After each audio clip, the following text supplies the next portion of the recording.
नहीं चाहिए मुझे दौलत, उन्हें दे जिसके पास नहीं है। मुझे तो सिर्फ ये शक्ति दे, वो शक्ति दे भगवान कि जब तक मैं इस न्याय की कुर्सी पर बैठकर न्याय करता रहूं, मेरी कलम से कभी कोई अन्याय ना हो। बस यही इतनी शक्ति दे भगवान मुझे, मेरी कलम की, मेरी कुर्सी की और मेरी लाज रखना पड़ा।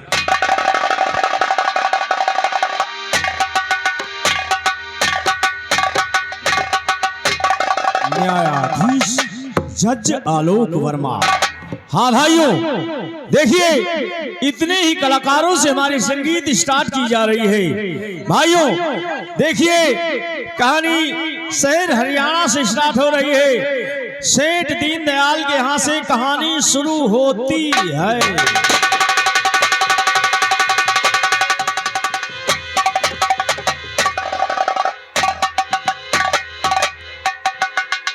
चलता हूँ, बैंक से 50,000 रुपए निकलवाऊंगा और दुकान का कारोबार आगे बढ़ाऊंगा। हाँ भाइयों, कहानी पर ध्यान दीजिएगा। कहानी की शुरुआत हो चुकी है। इधर देखिए, सेठ दीनदयाल बैंक जा रहे हैं कुछ रुपए लाने के लिए, और इधर शंकर दादा हमेशा उसी बैंक के दाएं बाएं लगा रहता है। जब भी कोई मोटी रकम लेकर निकलता है तो उसे छीन लिया करता है, और अगर ना मिले उसे ना मिले तो किसी किसी को उसने जान से मार दिया है। शंकर दादा उस सेठ के पीछे लग गया।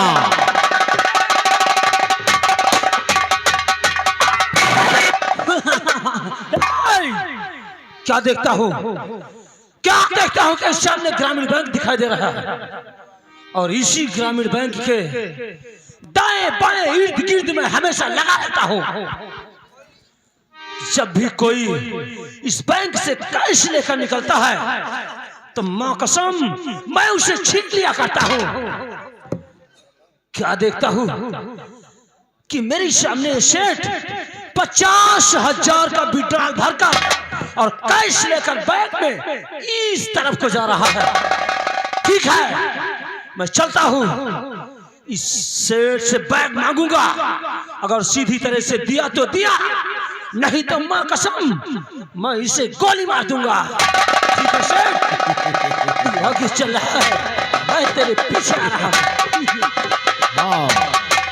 और इधर देखिए, हरियाणा शहर की पुलिस थाने में सिपाहियों से क्या बात कर रही है। चौकीदार भी मौजूद है। चलता हूँ। क्या लिखो साहब, ये नौ सत्य क्या है बे? साहब आप तो कहो रहा जब आवा करो तो कहा करो। नमस्ते किया जाता है। साहब चलो कहूँ चिकिन लगाई चले। मेरी बात सुनिए, इसी वक्त ड्राइवर से बोलिए गाड़ी निकाले, हम अपनी सारी टीम के साथ दौड़े पे जाएंगे। आओ चलते। साहब कब से दौड़ा आवत है? बकवास ज्यादा करने की कोशिश मत करिए। जितना कह रहा हूं उतना करिए। ड्राइवर से बोलो गाड़ी निकाले। चलो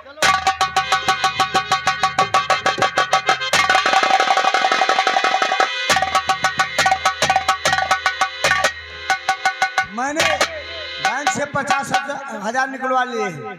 अब चलता हूँ दुकान का कारोबार आगे बढ़ाऊं, क्योंकि दुकान में कुछ कमी आ गई है। और अगर जान प्यारी तुझे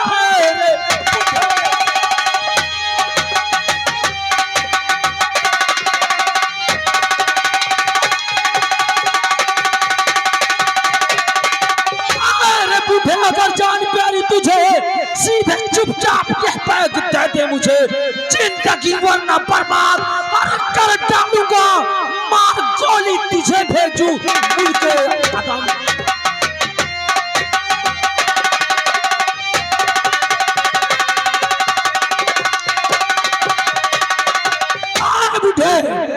पैग मुझे दे दे। क्या है ये लोहा लंगा लेके काहे काम का देरवा? अरे ये लोहा है, अरे साले इसमें 26 गोली है, 26।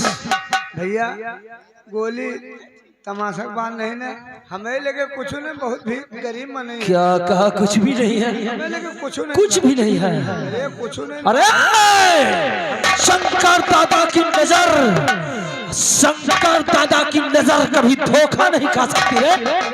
तू कहता साले इसमें कुछ भी नहीं है। अरे मेरी आंखों के सामने इस बैंक में रुपया ठूस ठूस के भरा और बैंक से लेके तू इस को आया है, तू कहता कुछ भी नहीं है। मुझे ये बैग तुम्हें नहीं दूंगा, नहीं देगा। मेरे जीते जी तुम इस बैग को छू भी नहीं सकते। तेरे जीते जी मैं इसे छू नहीं सकता। अरे तो शंकर दादा मारने में देरी कहाँ लगाता है रे? चल जा तू मुल्क के दबे।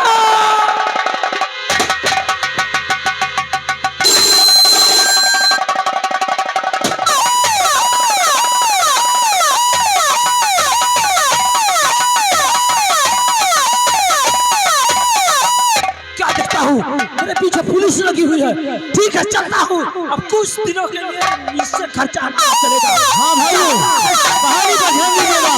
भाइयों, जिस समय शंकर दादा ने सेठ को गोली मारा और बैग छीनते समय देखिए धोखे से उनका पर्स वहीं पर गिर जाता है। तब तक इधर गश्त पर दौरे पर जा रही पुलिस अपनी गोली की फायरिंग सुनकर गाड़ी को मोड़ दिया उसी की तरह। पुलिस होश पहुंच गई वहां पर।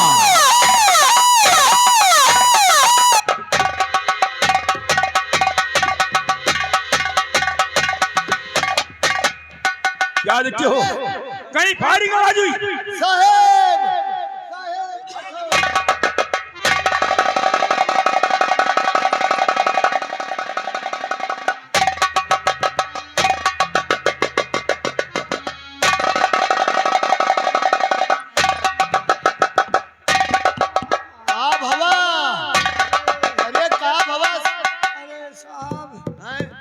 साहेब एक गुंडे ने मुझे गोली मार दी और मेरे 50,000 रुपए लेकर इस तरफ को भगा जा रहा है। 50,000 साहब मेरे 50,000। क्या देखते हो? शेर जी को गाड़ी में बिठाइए, इलाज करवाया जाएगा और मैं बदमाश का पीछा करता हूँ। साहब मेरे 50,000। चलो तुमका अस्पताल में पहले भर्ती करिए। मेरे 50,000। ले चलो इसे। और उसी घटना स्थल पर नजर पड़ी दरोगा साहब की एक पर्स पड़ा हुआ है।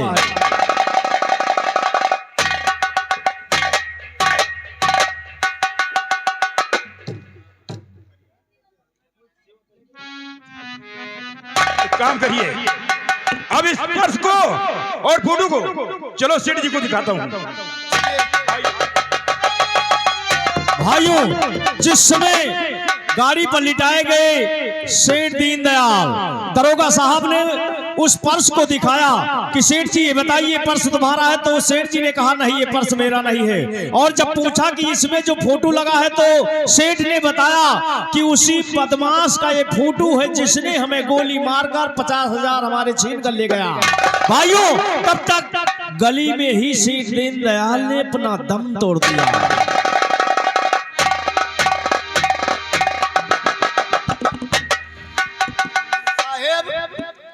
सेठ तो मर गए, लेकिन वही कहन की पर सामान है या वही गुंडा बदमाश का है।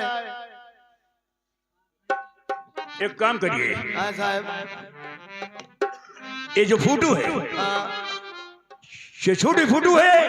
इसी छोटी फोटो से बड़ी फोटो निकलवाकर चौराहे पे, बस स्टॉप पे, हवाई अड्डे पे, शहर के कोने कोने पे, रेलवे स्टेशन पे, यहाँ तक फोटो थाने में लगवा दिया जाए साहब, और पेपर में गजट करवा दिया जाए।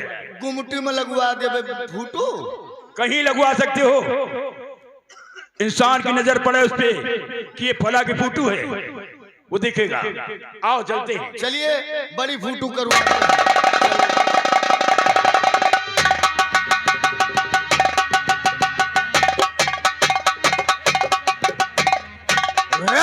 क्या तू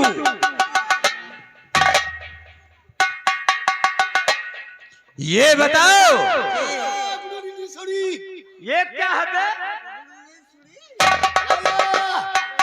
सॉरी ये मेरी आदत है, ये मेरी आदत है। गुरु सॉरी। गौर कीजिएगा, ठाकुर धनंजय सिंह का लाला और उसके नौकर हवेली में मौजूद हैं। ठाकुर साहब के आने का इंतजार कर रहे हैं। इधर वही खूंखार जमींदार जो खून का प्यासा रहता है हर वक्त। अरे ना जाने कितने गरीबों को भट्ठे में जलवा दिया इसने, आतंक मचा दिया है पूरे इलाके में। बड़े बड़े नेता, विधायक, एमएलए ठाकुर साहब का दरबार करते हैं। पुलिस प्रशासन भी परेशान है, किसी की हिम्मत नहीं जो जमींदार साहब के खिलाफ एक शब्द भी बोल दे। अगर आज किसी ने एक शब्द बोलने की कोशिश किया तो कल उसका ट्रांसफर। लीजिए आपके सामने वही जमींदार ठाकुर धनंजय सिंह दरबार में पेश हो रहे हैं अपनी हवेली में।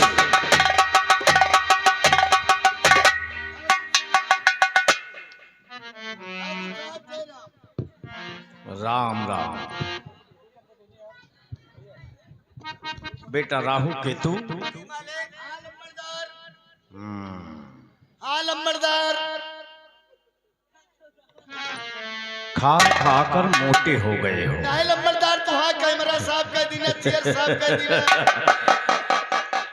कमरा हाँ, लंबरदार चेयर साहब का दिन है।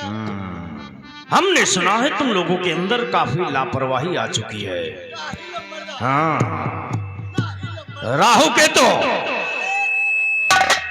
मैं भाषण सुनता नहीं हूं, सुनाता हूं, सिर्फ सुनोगे।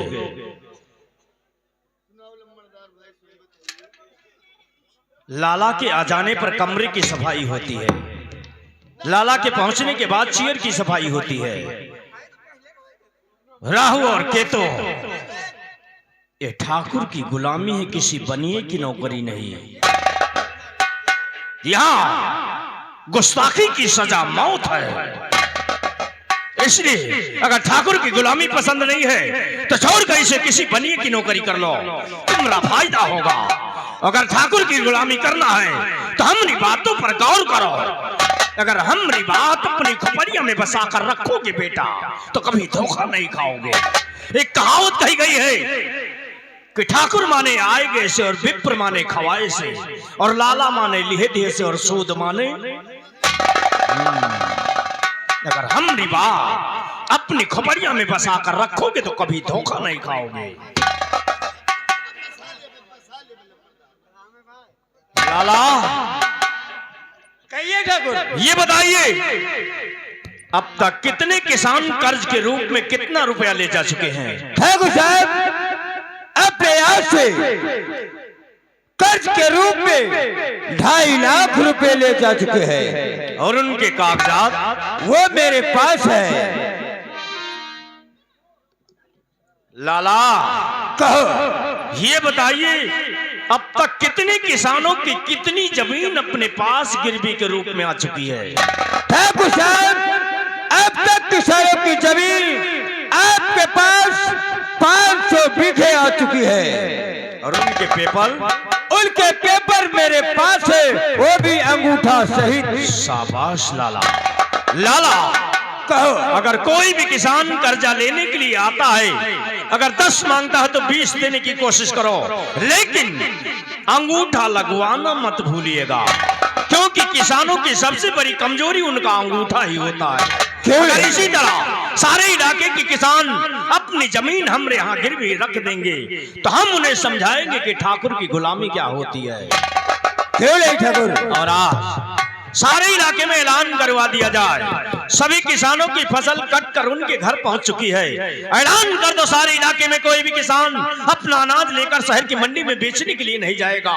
सबकी खरीदारी होगी हमारे यहाँ, वो भी कम रेट में, ताकि जब सरकारी भाव आएगा तो हम उसे ले जाकर सरकारी मंडी में अच्छे भाव में बेचेंगे। इसलिए आज ही ऐलान कर दो, अगर हमारी बातों का कोई उल्लंघन करे या उंगली उठाए तो उसके हाथों को काट दो, नजर उठाने की जरूरत करे तो उसकी आंखें निकाल लो। सर उठाकर चलने की जरूरत करे तो कसम है चुटिया की, हम तुम्हें छूट देते हैं, उसके सर को कलम कर दो। ठाकुर साहब, आपका रियासत के किस किसान की औकात है कि जो कि आपके साल के खिलाफ आवाज उठाए?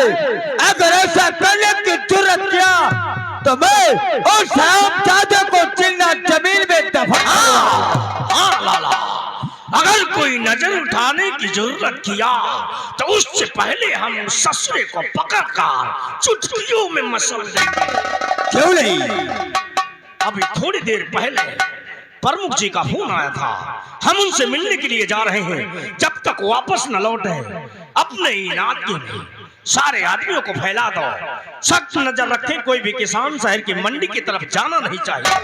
ठीक है ठाकुर साहब, आपके कहने के मुताबिक हम काम करेंगे।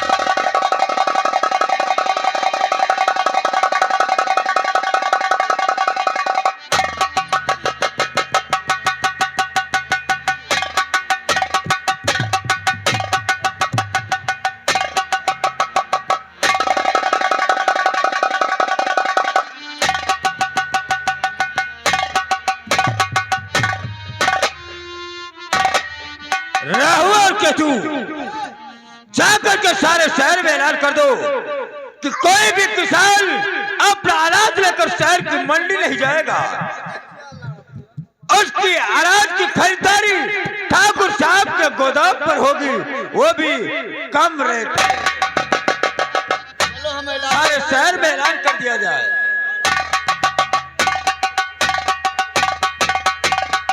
जितने भी किसान हैं सब ध्यान देकर सुने। कोई भी अपना अनाज गल्ला लेकर के शहर बेचने नहीं जाएगा। शहर के मंडी में जो भी किसान बेचेगा अनाज तो हमारे लंबरदार के गोदाम पे, वो भी कम रेट में, वो भी कम रेट में।